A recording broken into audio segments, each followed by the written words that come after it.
Merhaba arkadaşlar. EndNote uygulamasını sanırım akademi dünyasında yaşayan, akademi dünyasında yazan, çizen veya akademik çalışma yapan pek çok arkadaşımız duymuştur. EndNote bir referans yönetim sistemidir. Kaynakça oluşturabileceğiniz ya da referans ekleyebileceğiniz, bibliografi ya da kaynakçanızı düzenleyebileceğiniz, daha doğrusu da bilgisayarınızda kişisel kütüphanenizi oluşturmaya imkan veren önemli bir yazılımdır. Şimdi bu yazılım nedir? Ne işe yarar? Bununla ilgili kısa bilgi vereyim. Elbette ki EndNote yazılımı aynı zamanda bir lisanslı yazılımdır ve kendi web sayfasından, ki şu anda kendi web sayfasını ekranda görüyorsunuz, ya da Türkiye sayfası üzerinden, ki burada Türkçe bilgi ve dokümanlara da ulaşabilmeniz mümkün, programı alabilmeniz mümkün. Türkiye sayfası üzerinden kayıt olarak alırsanız da satın almanıza lisans bilgilerini ya da geçmiş sürümleri istediğiniz zaman giriş yapıp indirebiliyorsunuz. Türkçe rehberlik etmeleri açısından da buradan almanız belki daha avantajlı duruma da gelebiliyor. Aşağı yukarı fiyatları da birbirine aynı. Şimdi aldınız, bilgisayarınıza kurdunuz. Peki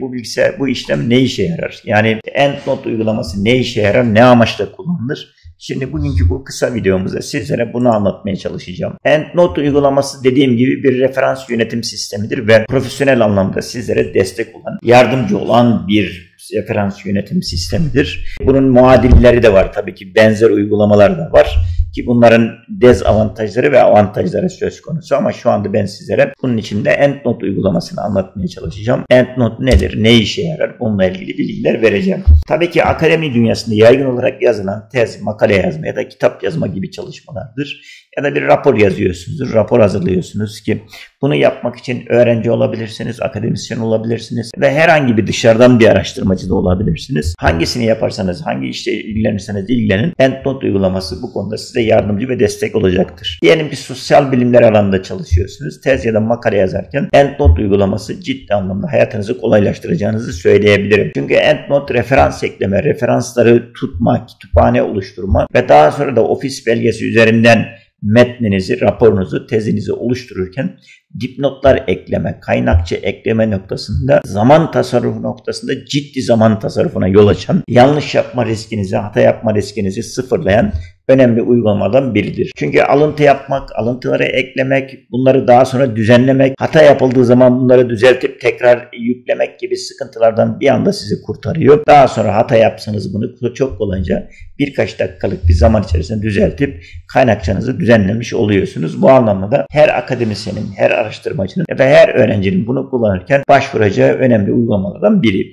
Uygulamayı pek çok üniversite aslında abonelik sistemiyle, kurumsal abonelik sistemiyle alıyor ve o üniversitede çalışan akademisyenler o uygulamadan yararlanabiliyor. Ama tabii ki bireysel anlamda satın almaları mümkün, ama bireysel satın almalarda her yıl yeni bir sürüm çıktığı için ya güncellemeniz gerekir ya da eski sürüm bu bana yeter deyip kullanmaya devam edebilirsiniz.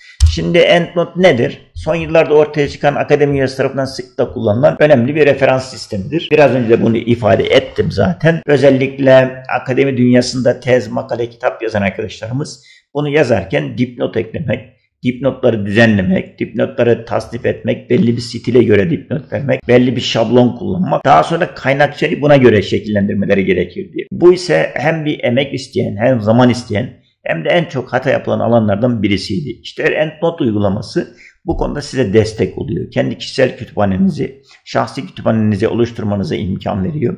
Referansları bir tıkla, kolaylıkla oluşturabiliyorsunuz eserleri kütüphanenize ekledikten sonra. Çünkü yazılımı yüklediğinizde bir de Word eklentisi yükleniyor. Microsoft Word üzerinde EndNote sekmesi oluşuyor. Bu sekme üzerinden rahatlıkla dipnot oluşturabiliyor. Dipnotları düzenleyebiliyor ve teziniz bittiğinde de size kaynakça oluşturma imkanı veriyor. Bu süreçleri otomatik olarak yapması nedeniyle de hem zamandan hem de uygulama noktasında, emek tasarrufu noktasında önemli destek olduğunu söyleyebilirim.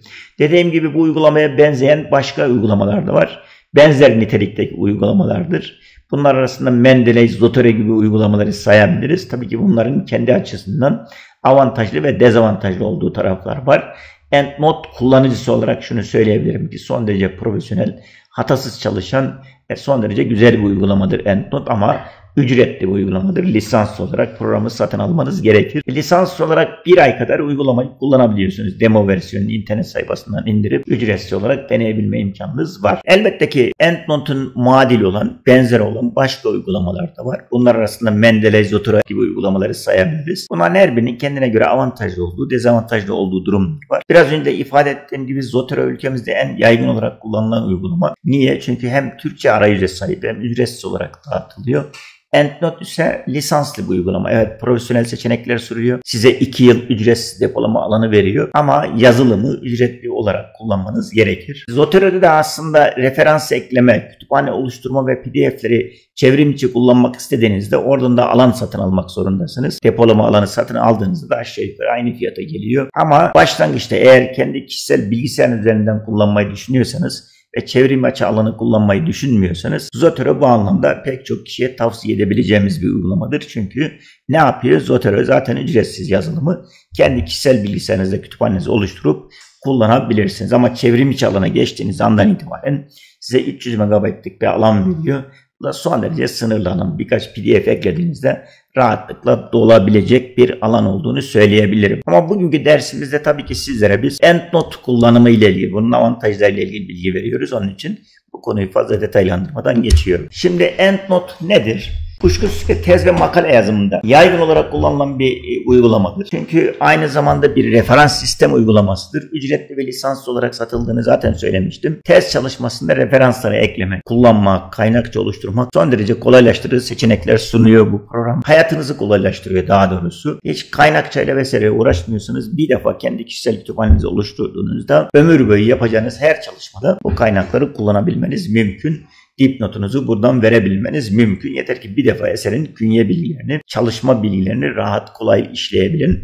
Ki bunu da ekleyebilmenin farklı yolları var. Belki ilerleyen videolarda bunları da sizlere anlatmaya çalışırım. Tez ya da makale yazımında bu kaynakça oluşturma, bu kaynakları ekleme, daha sonra bibliografi oluşturma hem zorlu bir süreçtir, emek isteyen bir süreçtir, hem de bunu doğru yapabilmek önemlidir. İşte EndNote bu konuda size hakikaten kolaylaştırıcı seçenekler sunduğunu söyleyebilirim.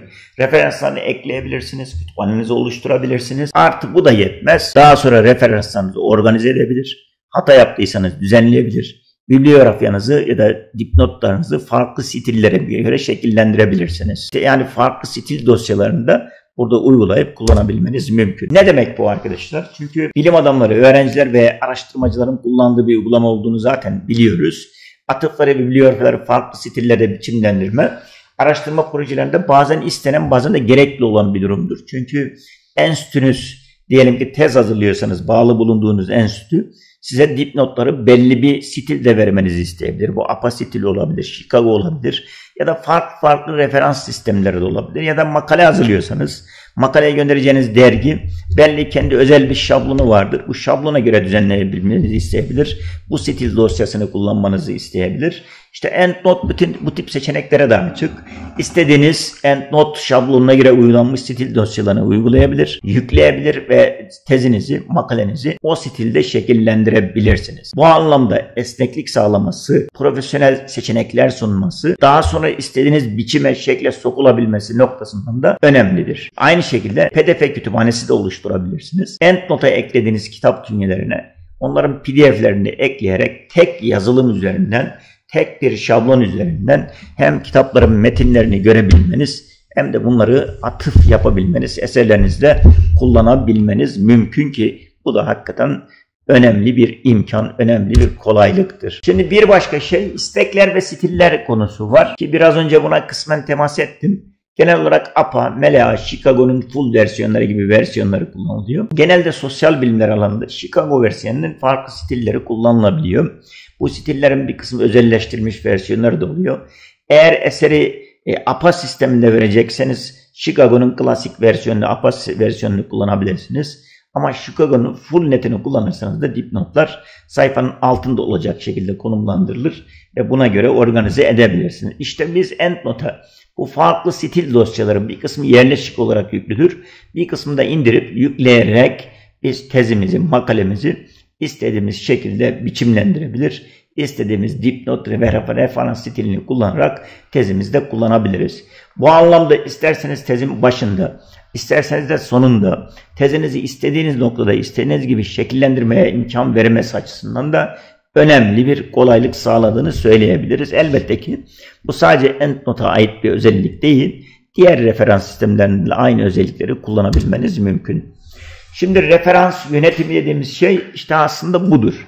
Yani tez, makalede, kitap yazarken referansları daha sonra istediğiniz şekilde organize etme, yönetme, herhangi bir hata ve yanlış yapılmışsa onları düzeltme, belli kalıpta, belli bir şekilde bir biyografi oluşturma noktasında hatasız sonuçlara ulaştırabilecek bir uygulamadır. Hata yapılsa bile bir hatayı düzeltip de güncelle dediğiniz zaman tez içerisindeki bütün hataları güncellenecek, bibliografiyanız güncellenecek, daha doğruya yakın, daha gerçekçi, daha doğru bir tez kaynakçası ve referans sistemine kavuşmuş olacaksınız. Şimdi bunun dışında mesela tez, makale, kitap yazarken bu referans sistemini kullanabiliriz. Bunu söylemiştim. Aynı zamanda bilimsel çalışmalarda, araştırmalarda, rapor yazarken, makale yazarken de bunları kullanabilir. Atıflarınızı buradan verebilir. Kaynakçanızı oluşturabilirsiniz. Bütün bu projeleri, ödevleri yazarken referansları düzenlemek için de EndNote'un kullanabileceğini zaten birkaç kez sizlere tekrar ettim. Evet, bugünkü konumuz bu kadardı. EndNote nedir? Ne işe yarar? Hangi alanlarda kullanılır? Bununla ilgili sizlere bilgi vermeye çalıştım. Bir başka videomuzda yeniden görüşmek dileğiyle. Hoşça kalın.